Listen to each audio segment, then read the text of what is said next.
Alors on va enchaîner avec un deuxième dossier de neurologie pour cette conf 2T3. C'est parti, voici l'énoncé, on va le lire ensemble et essayer de l'analyser. Vous êtes pour changer toujours de garde et aux urgences. Vous recevez Madame A, 68 ans, comme pour le premier dossier, femme d'âge moyen, rien de spécial, trouble de la marche. Ça ressemble un peu étrangement au premier dossier, toujours pareil, rien de spécial. Trouble de la marche, c'est quoi? Elle décrit depuis ce matin une faiblesse musculaire aux deux membres inférieurs d'aggravation rapidement progressive. Donc, qu'est-ce qu'on a là? Faiblesse musculaire aux deux membres inférieurs, ça s'appelle une paraparésie. Et comme tout à l'heure, l'aggravation elle est rapidement progressive. Sauf que là, en plus, elle a des douleurs à type de brûlure.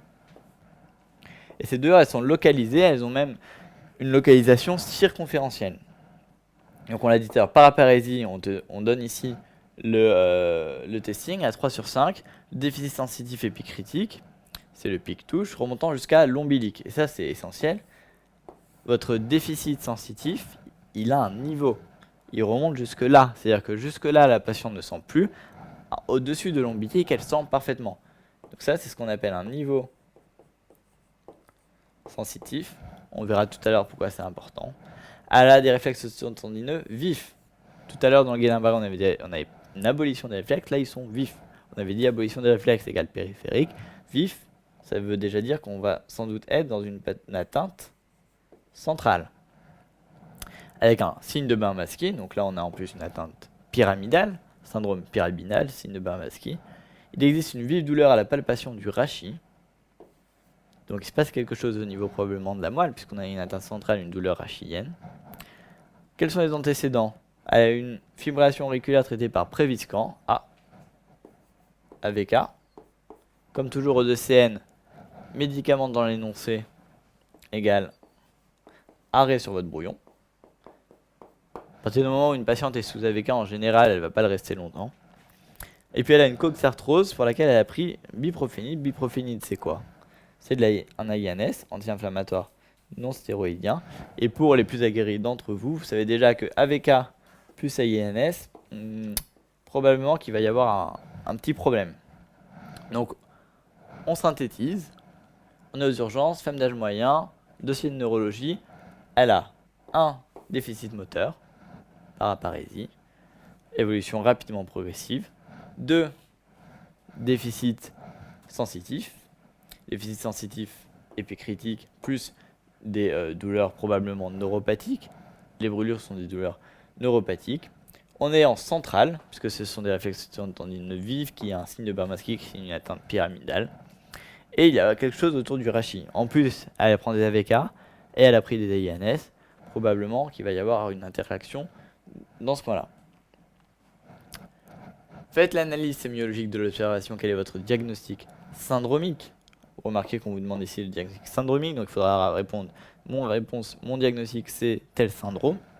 Et tel syndrome, c'est quoi? C'est une analyse en fait par syndrome, c'est un syndrome de compression médulaire. Le syndrome de compression médulaire, il est composé de 3 syndromes. 1, le syndrome lésionnel. 2, le syndrome sous-lésionnel. 3, le syndrome rachidien.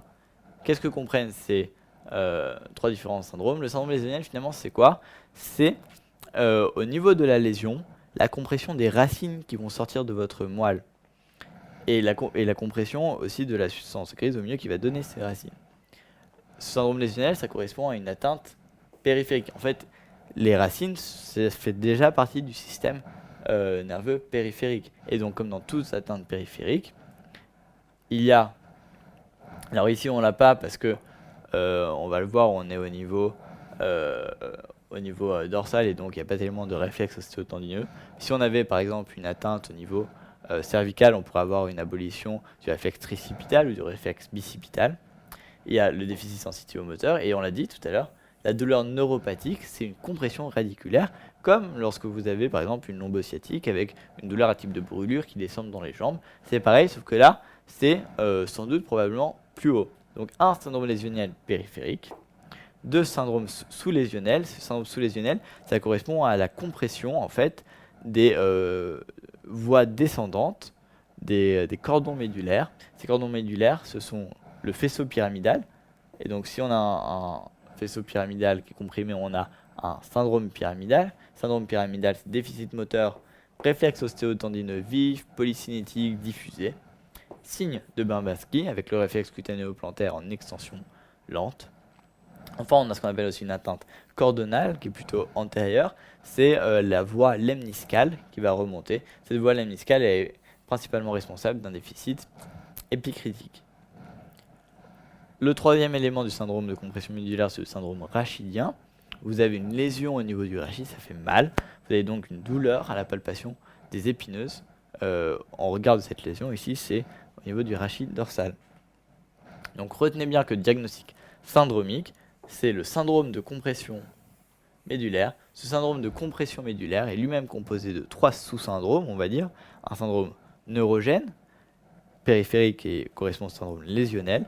Un syndrome sous-lésionnel qui correspond à la compression des substances blanches, c'est le syndrome pyramidal et le syndrome cordonal. Et un syndrome rachidien qui correspond à la symptomatologie locale. Si on rappelle rapidement donc la physiopathologie, ce que je vous ai dit, imaginons ici vous avez une tumeur, mais ici j'ai fait une tumeur, on pourrait avoir ici une hernie discale, dorsale, on pourrait avoir, comme on va voir tout à l'heure, une épidurite, enfin vous allez voir. Et finalement, lorsqu'on comprime comme ça la moelle ici en regard, on va comprimer deux éléments différents. Un, les racines, ce que vous voyez là, enfin, bon, qui en l'occurrence est de l'autre côté lorsqu'il est comprimé. Donc on a une atteinte périphérique, c'est le syndrome lésionnel, parce que c'est au niveau de la compression.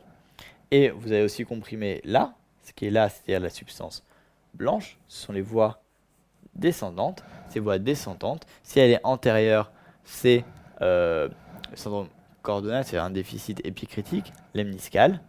Si elle est en général postérolatéral aussi, c'est un déficit de la voie pyramidale, un syndrome pyramidal. On peut même avoir aussi un syndrome spinothalamique avec une atteinte de la voie spinothalamique. Et là vous remarquez encore c'est un singulier, on vous demande un seul signe. Quel est le signe qui vous permet de localiser votre lésion? On l'a dit tout à l'heure en lisant l'énoncé, le plus important, c'est le niveau sensitif. Votre patient sent très bien jusqu'à l'ombilique, à partir de l'ombilique, elles ne sont plus rien.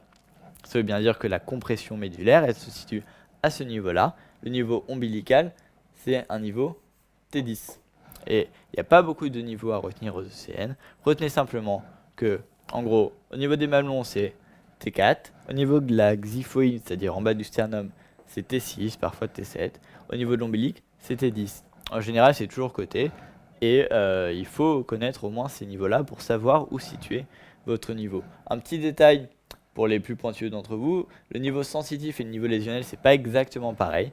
Parce que le niveau sensitif, c'est la compression donc, du faisceau lemniscal, c'est donc une atteinte centrale. Tandis que le niveau lésionnel, c'est la compression des racines, c'est une atteinte périphérique. C'est ce qui va donner la douleur en hémiceinture, si c'est une hémicompression, mais une douleur à un seul niveau. Tandis que le niveau sensitif médulaire central, ça donne une hypoesthésie à partir de ce niveau et tout en aval du niveau vers les membres inférieurs. Peut-il s'agir d'un syndrome de la queue de cheval justifié? Donc on a dit c'est un syndrome de compression médulaire. Quelle est la différence entre un syndrome de compression médulaire et un syndrome de la queue de cheval? Déjà on va commencer par répondre à la question. La question c'était oui ou non, on répond non. Ça c'est toujours coté parce que c'est une question fermée, donc réponse fermée. Pourquoi non? Parce que on a des signes d'atteinte centrale. Les faisceaux descendants sont quoi? On l'a dit tout à l'heure, c'est le syndrome pyramidal avec les réflexes ostéotendineux vifs et le syndrome de Bernbasky, et le syndrome cordonal avec le déficit, le niveau sensitif épicritique. Or, le syndrome de la queue de cheval, c'est quoi? C'est pareil, c'est une compression, sauf que cette compression, elle se situe en dessous de L2, et en dessous de L2, on n'a plus de moelle. Ça, il faut vraiment que vous le reteniez. En dessous de L2, on n'a plus que les racines. Les racines de la queue de cheval, c'est déjà du système nerveux périphérique. C'est donc uniquement une atteinte périphérique. Vous pouvez avoir un déficit moteur, vous pouvez avoir un déficit sensitif, vous pouvez avoir des troubles sphinctériens, mais jamais vous aurez un signe de Bernbasky, des réflexes ostéotendineux vifs. Au contraire, vous aurez une abolition des réflexes ostéotendineux si jamais vous avez un syndrome de la queue de cheval. Et les troubles génito-sphinctériens, style béance anale, hypoesthésie en selle, etc. Enfin, hypoesthésie, c'est un sensitif, mais troubles urinaires, c'est pas forcément discriminant parce que ça peut être à la fois une atteinte périphérique des nerfs, des racines S4, S3, et à la fois une atteinte centrale si on touche des voies autonomiques. Quelles étiologies évoquez-vous devant ce tableau? Donc en gros, on vous demande quelles sont les étiologies d'un syndrome de compression médulaire, et ici, quelle est la plus probable? Alors, là, c'est un peu du cours, mais il faut aussi savoir hiérarchiser vos réponses devant un syndrome de compression médulaire qui ici est pas traumatique, parce qu'évidemment, un patient qui vient d'avoir un AVP et puis qui a une paraplégie, a priori, la cause de la paraplégie, c'est une fracture vertébrale. Ici, c'est un syndrome médulaire non traumatique. La cause la plus fréquente, c'est qu'il faudra que vous recherchiez, c'est une hernie discale, c'est tout bête, une hernie discale cervicale, une hernie discale dorsale. Si elle protrude en arrière, elle comprime la moelle. La fracture vertébrale pathologique, quand je dis pathologique, c'est à distinguer de traumatique, ça veut dire en gros cancer. Cancer, ça veut dire au niveau vertébral, métastase, myélome. Donc c'est une fracture vertébrale, parce que vous savez qu'à la différence des fractures ostéoporotiques, les fractures pathologiques, tumorales, vont atteindre l'arc postérieur et vont être caractérisées par un recul du mur postérieur et donc une compression médulaire potentielle. Toujours dans le domaine un peu tumoral, il y a l'épidurite, l'inflammation de la dure mère et donc qui peut faire gonfler, faire une réaction inflammatoire et donc comprimer la moelle. L'hématome épidural, en général, c'est simple à reconnaître, il y a des AVK dans l'énoncé. C'est le cas ici, on va le voir. L'abcès épidural, ça c'est l'apanage de la spondylodicite tuberculeuse. C'est tombé aux ECN en 2009. Et enfin, les causes plus dégénératives, notamment la myélopathie cervicarthrosique. Lorsque vous avez de l'arthrose, notamment au niveau des articulaires postérieurs, ça peut rétrécir le canal et finir par le comprimer. Et vous avez ce qu'on appelle une claudication médulaire, c'est-à-dire une sorte de paraparésie qui est déclenchée notamment à la marche. Donc retenez, en argument de fréquence, le plus souvent, c'est la hernie discale. Et après, le contexte de l'énoncé va vous guider pour savoir est-ce que je suis dans un contexte traumatique, est-ce que ça sent le tumoral, est-ce que ma patiente est sous AVK, est-ce qu'elle a de la fièvre et elle vient d'un pays endémique pour la tuberculose, est-ce qu'elle a des cervicalgies depuis 25 ans et elle a une claudication. Bref, le contexte vous guidera, mais sachez au moins qu'il y a plusieurs étiologies à évoquer et que le diagnostic étiologique est essentiel. La cause la plus probable ici, on l'a dit, une patiente sous AVK, ce sera l'hématome épidural. L'hématome épidural, c'est tout simplement qu'il y a en général un surdosage, mais pas toujours, en AVK, et donc on fait une hémorragie, spontanée ou pas, profonde. L'hématome va comprimer la moelle et va donner un syndrome de compression médulaire. Les arguments à la faveur, donc on a une patiente sous AVK, on l'a dit, et puis la prise d'AINS, je vous l'ai dit, c'est jamais anodin. Les AINS, c'est une cause typique d'interaction avec les AVK. Pourquoi? Parce que lorsque vous prenez des INS, ils se fixent sur l'albumine et donc ils vont déloger les AVK qui eux-mêmes aussi se fixent sur l'albumine. Du coup, il y a un surdosage, une augmentation de la concentration plasmatique. Votre INR, au lieu d'être entre 2 et 3, il passe à 10 et vous faites un hématome, un accident grave des anticoagulants. Quel examen doit être demandé en urgence? Là encore, c'est un singulier, on vous en demande un. Donc si vous en mettez 2, a priori, vous n'aurez pas de points. Donnez les résultats attendus. L'examen demandé en urgence devant tout syndrome de compression médulaire, s'il n'y en a qu'un seul à retenir, c'est celui-là. C'est l'IRM médulaire avec injection. Et il faut aussi un peu détailler, notamment dire qu'il faudra des coupes sagittales pour bien voir la moelle à tous les étages. Le résultat attendu, il faudra aussi l'organiser. Vous ne pouvez pas juste mettre les mots-clés comme ça. Et moi, je vous propose d'organiser comme lorsqu'on demande des examens. On demande un examen pour avoir un diagnostic positif, un diagnostic étiologique, évaluer le retentissement, faire un bilan pré-thérapeutique, etc. Et là, c'est pareil, on va demander un diagnostic positif. Donc le diagnostic positif, c'est un syndrome de compression médulaire. Et donc, c'est de voir qu'il y a une moelle qui est comprimée. Et le plus important ici, c'est ce qui vaut d'ailleurs le plus de points, ça tombe bien, c'est ça, c'est l'hypersignal T2 intramédulaire. C'est ça qui signe une souffrance de la moelle sous-jacente et qui signe surtout que c'est une urgence thérapeutique absolue. Il va falloir vite décomprimer la moelle, sinon il va y avoir des séquelles. Le diagnostic étiologique, ici ça sera l'hématome épidural, mais je vous ai dit, ça peut être une fracture traumatique ou une fracture pathologique, ça peut être un abcès épidural sur une condylodicite, bref, il faut faire un diagnostic positif, certes, mais aussi un diagnostic étiologique. Et enfin, on l'a dit topographique, il faut localiser. Et ici, on l'a vu cliniquement, on avait un niveau ombilical, donc c'était probablement un niveau de T10, mais ça sera confirmé sur l'imagerie, et c'est à ça aussi que ça sert. Mais retenez vraiment, le signe le plus important, c'est l'hypersignal T2 intramédulaire. Question 6, quelle est la conduite à tenir vis-à-vis des AVK? Donc là, on s'éloigne un peu de la neurologie, mais à la fois, c'est l'esprit des ECN.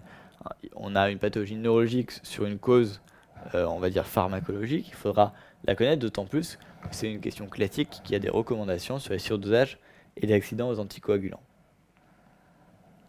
Donc, d'abord, on dit que c'est un accident grave des anticoagulants.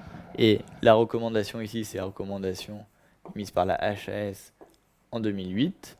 Et il y a une définition précise, c'est une complication mettant en jeu le pronostic vital ou fonctionnel. À partir du moment où on met en jeu le pronostic vital, typiquement ou fonctionnel, typiquement lorsque vous avez une compression médulaire, il n'y a pas 25 choses à faire. La première chose, c'est d'arrêter immédiatement les AVK. Vous ne pouvez pas dire à la patiente de prendre son Préviscan du soir. Donc arrêt immédiat des anticoagulants, je vous l'ai dit tout à l'heure dans l'énoncé, lorsqu'on a en général un médicament qui est un peu limite, genre des AVK, il va falloir un moment les arrêter. C'est pareil pour la metformine, c'est pareil en général pour les bêta-bloquants, bref. Aux ECN, retenez que tout médicament est un médicament à arrêter.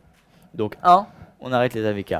2, on recherche le surdosage. Rechercher le surdosage, c'est-à-dire faire un INR et savoir. Ces deux-là, évidemment, c'est les gestes à ne pas oublier. Vous les oubliez, vous n'avez pas de points, mais à la fois, c'est vraiment les gestes essentiels. On vous en voudra si vous ne les mettez pas. Et donc c'est pour ça que j'ai mis 0 ici.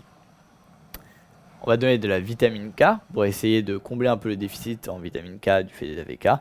Et surtout, on va donner du cascadyle, concentré de complexe prothrombinique, CCP ou PPSB, suivant les dénominations. Bref, retenez concentré de complexe prothrombinique, c'est comme ça que c'est décrit dans les recommandations. Et enfin, sachez que on va contrôler l'INR. En général, on contrôle très rapidement et on va à un INR très bas. Bon, l'action du cascadyle, ce sont des facteurs de coagulation qui sont déjà activés. Ça va être très rapide. Le but, c'est d'éviter que ça saigne davantage. Donc, retenez, c'est vraiment une recommandation consensuelle. Vous avez un accident grave parce qu'il met en jeu le pronostic vital et fonctionnel ou fonctionnel de votre patiente. La conduite à tenir, c'est 5 points. 1. Arrêter les AVK. 2. Faire un INR en urgence. 3. Mettre de la vitamine K per os ou IV 10 mg. 4. Passer du PPSB, des concentrés de complexe prothrombinique. 5. Vérifier l'INR. Si jamais votre INR est encore au-dessus, on rajoute éventuellement de vitamine K ou du PPSB. Je vous fais simplement un petit rappel. Donc comme je vous ai dit, il y a des recommandations de la Haute Autorité de Santé, et en plus elles sont récentes, et en plus c'est tombé 25 fois aux ECN, notamment en 2009, donc bon, c'est quand même à connaître. L'hémorragie sous AVK, elle est dite grave à partir du moment où il y a un critère parmi. Donc retenez en gros, votre patiente qui saigne et qui en plus a un choc ou un collapsus, c'est un accident grave. Une patiente qui va falloir transfuser parce qu'elle saigne, c'est grave. Une patiente qui saigne d'un endroit où il y a une mise en jeu du pronostic vital, c'est grave. Typiquement, une hémorragie évidemment intracérébrale, c'est très grave, mais aussi intraoculaire, un hémothorax hémopéritoine classique, et notamment le fameux hématome du psoas. Votre patient arrive avec un psoïtis, s'il est sous AVK, vous faites un scanner, il y a un hématome, c'est un accident grave, il faut arrêter les AVK, il faut passer le PPSB, la vitamine K, 10 mg. Là, je vous fais simplement un rappel, c'est pas exactement dans ce dossier-ci, mais lorsqu'il n'y a pas de critères de gravité, typiquement lorsqu'on a un surdosage asymptomatique, c'est-à-dire que votre patiente arrive, elle n'a aucun problème, sinon qu'elle a un INR à 8, par exemple, lorsque son STACIF c'est entre 2 et 3, il y a des recommandations, là encore, de la HAS. Typiquement, retenez que les cut-offs, c'est 4, 6, 10. Si elle a moins de 4, lorsqu'il faut entre 2 et 3, en gros, bon, on va juste surveiller. Si entre 4 et 6, il faut sauter une prise, mais on les arrête pas et on ne donnera pas de vitamine K. Si entre 6 et 10, là, on commence à s'inquiéter. On arrête, on met de la vitamine K per os et un INR supérieur à 10.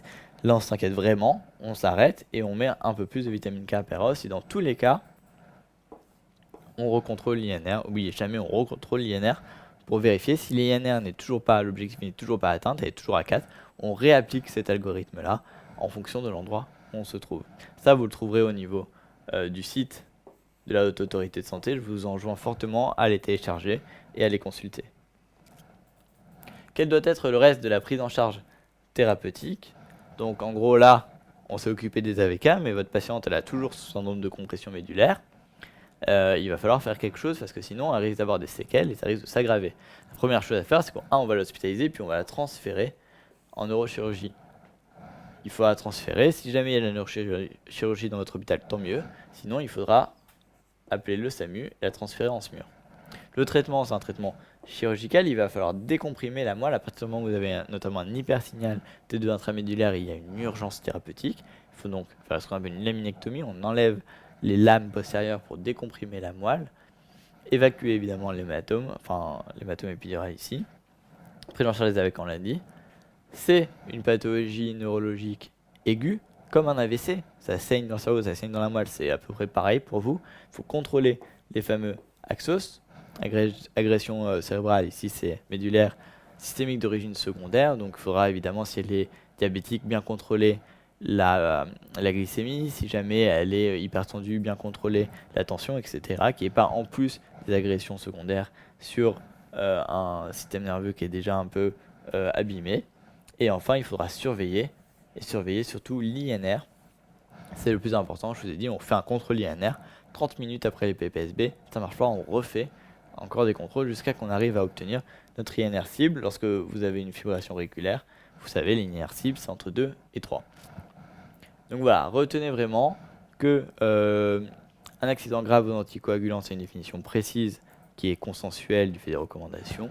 La conduite à tenir, c'est toujours la même. Il faut distinguer le surdosage asymptomatique de la complication grave.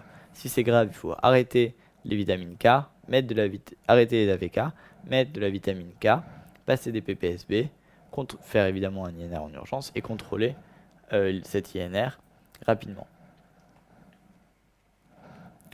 La question 8, quelles informations devez-vous donner à la patiente vis-à-vis de son traitement anticoagulant pour éviter un autre incident, je dirais plutôt accident, de ce type?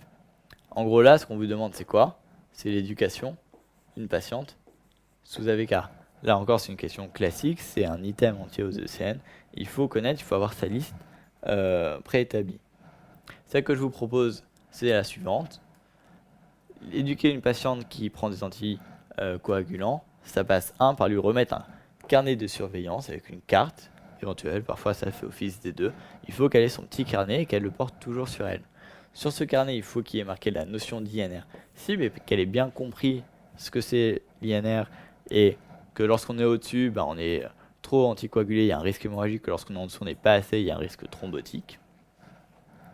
Il faut que cet INR le contrôle tous les mois, et il faudrait même dire dans le même labo pour qu'il y ait un suivi avec des petites courbes et tout. Il faut lui expliquer comment les prendre. Le soir, à heure fixe, il faut faire une prise unique, on ne prend pas en 3 fois, une prise quotidienne. Donc ça c'est vraiment, ça va avec l'observance, il faut vraiment lui expliquer comment les prendre. D'ailleurs l'observance, on va le voir, c'est là. Il faut dire à votre patiente qu'elle ne doit pas prendre d'autres médicaments parce qu'il y a des interactions. Ici, elle a pris des INS, c'est ça qui a provoqué probablement son surdosage. Donc elle ne prend pas des médicaments sans en avertir au moins son médecin traitant. Il faut lui dire ce qu'il faut qu'elle fasse quand elle oublie de le prendre. Et là, le petit piège, c'est qu'il ne faut pas qu'elle le prenne. Il vaut mieux qu'elle soit un peu sous-anticoagulée et le lendemain, elle reprendra et puis elle va se rééquilibrer. Et inversement, si votre patiente a des hématomes, c'est qu'il faut lui dire que c'est probablement peut-être un surdosage. Il va falloir aller faire un INR en urgence pour vérifier. L'observance, c'est fondamental. La patiente ou le patient n'arrête jamais seul ou ne modifie jamais seul sa posologie. Il informe son médecin traitant. Et puis bon, le classique sur l'alimentation, même si c'est pas forcément si important. Typiquement, les aliments riches en vitamine K, la tomate, le chou, bref, des trucs comme ça, il faut éviter, en tout cas d'en prendre de façon immodérée. Retenez surtout l'éducation de la patiente ou du patient. C'est 1, le carnet de surveillance, 2, l'INR, 3. Comment les prendre. 4. Quoi faire si jamais il y a des signes anormaux. 5. Pas d'automédication. 6. L'observance. On pourra en rajouter plein. Vous faites votre liste, vous faites celle que vous voulez. Il faut absolument que vous ayez déjà en tête, quel que soit le dossier, une liste de choses que vous direz à votre patient. Parce que même dans la vraie vie, on ne va pas réfléchir 3 heures devant le patient. On sait ce qu'on va lui dire avant. Pareil aux ECN, devant votre copie, vous savez ce que vous allez répondre dès que vous lisez la question. Vous improvisez pas. Donc on conclut sur ce deuxième dossier de la deuxième conférence. Donc, situation grave sur terrain fréquent. Les AVK, c'est fréquent. La compression médulaire, c'est grave. Ce qui est grave et fréquent, c'est tombable. Point à retenir. Les points à retenir, c'est quoi? C'est d'abord que l'analyse en neurologie, elle se fait toujours par syndrome. On vous demande une analyse syndromique. Il faut toujours classer syndrome pyramidal, syndrome neurogène, syndrome myasthénique, syndrome myogène, syndrome méningé, bref, ce que vous voulez. Dans la compression médulaire, ça s'appelle un syndrome de compression médulaire et ça regroupe à la fois un syndrome lésionnel, périphérique, un syndrome sous-lésionnel, central, un syndrome rachidien, local. La queue de cheval, retenir que c'est toujours périphérique. Pourquoi c'est périphérique? Parce qu'il n'y a pas de moelle épinière en dessous de L2. Retenez, en dessous de L2, ce sont des racines. Qui dit racine dit atteinte périphérique. Qui dit atteinte périphérique dit abolition des réflexes ostéotendineux. C'est essentiel. Si on ne demandait qu'un seul examen, ce serait l'IRM dans la compression. Et surtout, si on ne vous en demande qu'un seul, vous en donnez qu'un seul. Vous n'en mettez pas plein parce que vous allez perdre les points. Savoir que c'est une urgence chirurgicale, il faut décomprimer la moelle.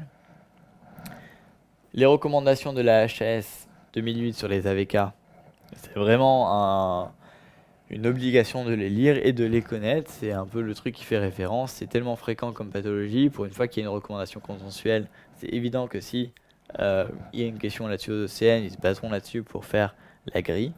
Enfin, la liste éducation du patient sous AVK, c'est tellement classique comme question qu'il faut avoir votre liste toute faite et pas réfléchir 3 heures lorsqu'on vous posera la question, ce qui arrivera forcément, que ce soit en concours blanc ou aux ECN.